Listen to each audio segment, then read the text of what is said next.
ಹಾಸನದ ಸಂಸದ ಪ್ರಜ್ವಲ್ ರೇವಣ್ಣ ವಿರುದ್ಧ ಈಗ ಮತ್ತೊಂದು ದೂರು ದಾಖಲಾಗಿರುವ ಸಾಧ್ಯತೆ ಬಗ್ಗೆ ಪರಮೇಶ್ವರ್ ಮಾಹಿತಿಯನ್ನು ಕೊಟ್ಟಿದ್ದಾರೆ. ಮತ್ತೊಬ್ಬ ಮಹಿಳೆ ಎಸ್ಐಟಿ ಅಧಿಕಾರಿಗಳ ಮುಂದೆ ಹೇಳಿಕೆಯನ್ನು ದಾಖಲಿಸಿದ್ದಾರೆ ಅಂತ ಗೃಹ ಸಚಿವ ಪರಮೇಶ್ವರ್ ಅವರು ಹೇಳಿದ್ದಾರೆ. ಪ್ರಜ್ವಲ್ ರೇವಣ್ಣ ವಿರುದ್ಧ ಮತ್ತೊಬ್ಬ ಮಹಿಳೆ ದೂರು ಕೊಟ್ಟಿದ್ದಾರೆ. ಎಸ್ಐಟಿ ಅಧಿಕಾರಿಗಳ ಮುಂದೆ ಮತ್ತೊಬ್ಬ ಮಹಿಳೆ ದೂರು.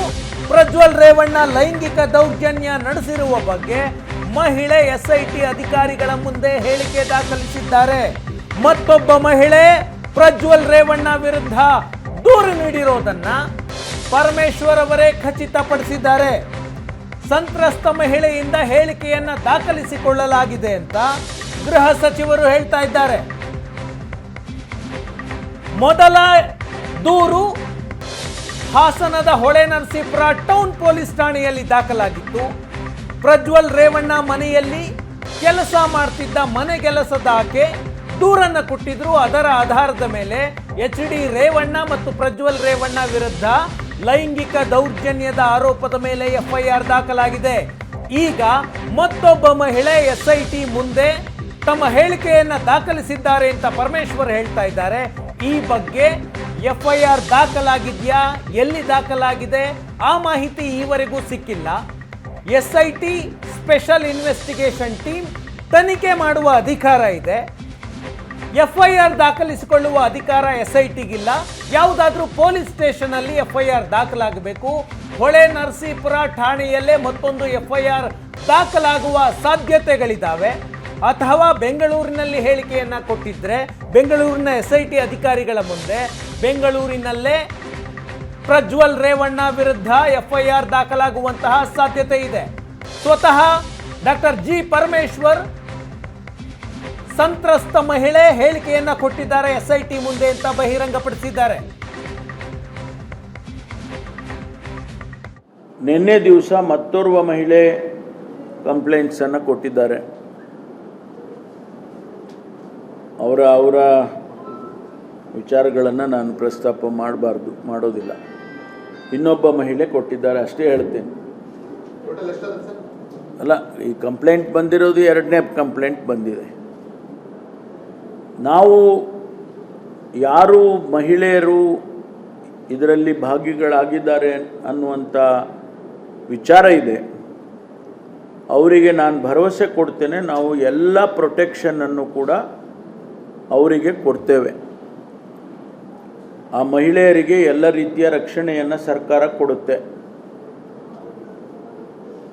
ಯಾಕೆಂದರೆ ಅವರಿಗೆ ಥ್ರೆಟನ್ ಮಾಡೋದಾಗಲಿ ಅಥವಾ ಬೇರೆ ಬೇರೆ ರೀತಿಯಲ್ಲಿ ಅವರಿಗೆ ತೊಂದರೆ ಮಾಡೋದಾಗಲಿ ಅದೆಲ್ಲ ಆಗಬಾರ್ದು ಅಂಥೇಳಿ ಅವರಿಗೆ ನಾವು ರಕ್ಷಣೆಯನ್ನು ಮಾಡ್ತೀವಿ ಅಂತಕ್ಕಂಥದ್ದನ್ನು ಈಗಾಗಲೇ ತಿಳಿಸಿದ್ದೇವೆ.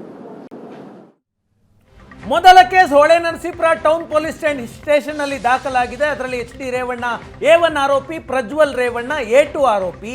ಈ ಕೇಸ್ನಲ್ಲಿ ಪ್ರಜ್ವಲ್ ರೇವಣ್ಣ ಲೈಂಗಿಕ ದೌರ್ಜನ್ಯ ಎಸಗಿದ್ದಾರೆ ಅಂತ ಮತ್ತೊಬ್ಬ ಸಂತ್ರಸ್ತೆ ಎಸ್ಐಟಿ ಅಧಿಕಾರಿಗಳ ಮುಂದೆ ಹೇಳಿಕೆಯನ್ನು ದಾಖಲಿಸಿದ್ದಾರೆ, ದೂರನ್ನು ಕೊಟ್ಟಿದ್ದಾರೆ ಅಂತ ಪರಮೇಶ್ವರ್ ಅವರು ಹೇಳ್ತಾ ಇದ್ದಾರೆ. ಆ ಕೇಸ್ನ ಬಗ್ಗೆ ಎಫ್ಐಆರ್ ಇನ್ನಷ್ಟೇ ದಾಖಲಾಗಿದೆಯಾ ಇಲ್ವಾ ಅನ್ನೋ ಮಾಹಿತಿ ಸಿಗಬೇಕಿದೆ. ಈ ಕೇಸ್ನಲ್ಲಿ ಮೊದಲು ದಾಖಲಾಗಿರುವಂತಹ ಎಫ್ಐಆರ್ನಲ್ಲಿ ಎಚ್.ಡಿ. ರೇವಣ್ಣ ಮೊದಲ ಆರೋಪಿ. ಎಚ್.ಡಿ. ರೇವಣ್ಣಗೆ ವಿಚಾರಣೆಗೆ ಹಾಜರಾಗಿ ಅಂತ ಎಸ್ಐಟಿ ನೋಟಿಸ್ ಕೊಟ್ಟಿತ್ತು. ಈವರೆಗೆ ಇವತ್ತು ಎಚ್.ಡಿ. ರೇವಣ್ಣ ವಿಚಾರಣೆಗೆ ಹಾಜರಾಗಬೇಕಿತ್ತು, ಹಾಜರಾಗಿಲ್ಲ. ಲೈಂಗಿಕ ದೌರ್ಜನ್ಯದ ಕೇಸ್ನಲ್ಲಿ ಅರೆಸ್ಟ್ ಆಗ್ತಾರಾ ಎಚ್.ಡಿ. ರೇವಣ್ಣ? ಈ ಪ್ರಶ್ನೆ ಬರ್ತಾ ಇದೆ. ಯಾಕಂದ್ರೆ ಈವರೆಗೂ ರೇವಣ್ಣ ಎಸ್ಐಟಿ ಅಧಿಕಾರಿಗಳ ನೋಟಿಸ್ಗೆ ಉತ್ತರನೂ ಕೊಟ್ಟಿಲ್ಲ, ಅವರ ಮುಂದೆ ವಿಚಾರಣೆಗೂ ಹಾಜರಾಗಿಲ್ಲ. ಆರೋಪಿ ನಂಬರ್ 1 ಎಚ್.ಡಿ. ರೇವಣ್ಣ ಈವರೆಗೂ ಕೂಡ ವಿಚಾರಣೆಗೆ ಹಾಜರಾಗಿಲ್ಲ. ಇವತ್ತು ಎಚ್.ಡಿ. ರೇವಣ್ಣ ವಿಚಾರಣೆಗೆ ಹಾಜರಾಗಬೇಕು ಅಂತ ಎಸ್ಐಟಿ ನೋಟಿಸ್ ಕೊಟ್ಟಿದೆ. ಆದರೆ ರೇವಣ್ಣ ಬೆಂಗಳೂರಿನಲ್ಲೇ ಇದ್ದಾರೆ.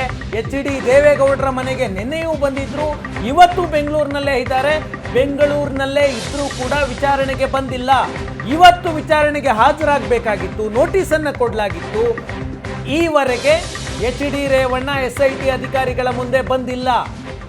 ಅಟ್ಲೀಸ್ಟ್ ವಕೀಲರ ಮೂಲಕವಾದರೂ ವಿಚಾರಣೆಗೆ ಯಾವಾಗ ಬರ್ತೀನಿ ಎನ್ನುವಂತಹ ಮಾಹಿತಿಯನ್ನು SIT ಅಧಿಕಾರಿಗಳಿಗೂ ಕೊಟ್ಟಿಲ್ಲ.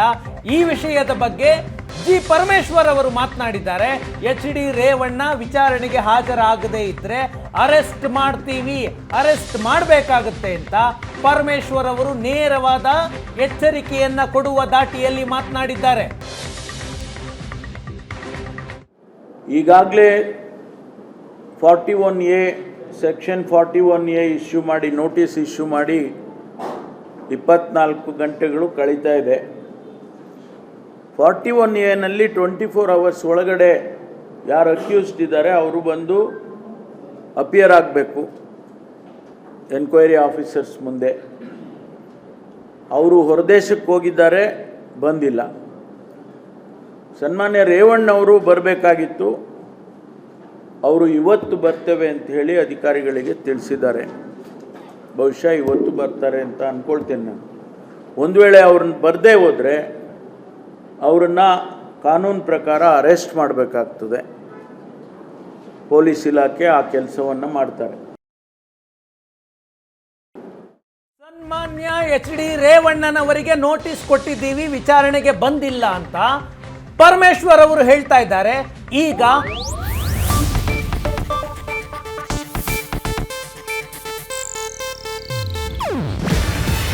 ಇದು ಏಷ್ಯಾನೆಟ್ ನ್ಯೂಸ್ ನೆಟ್ವರ್ಕ್ ಪ್ರಸ್ತುತಿ. ನೀವು ನೋಡ್ತಿದ್ದೀರಾ ಏಷ್ಯಾನೆಟ್ ಸುವರ್ಣ ನ್ಯೂಸ್.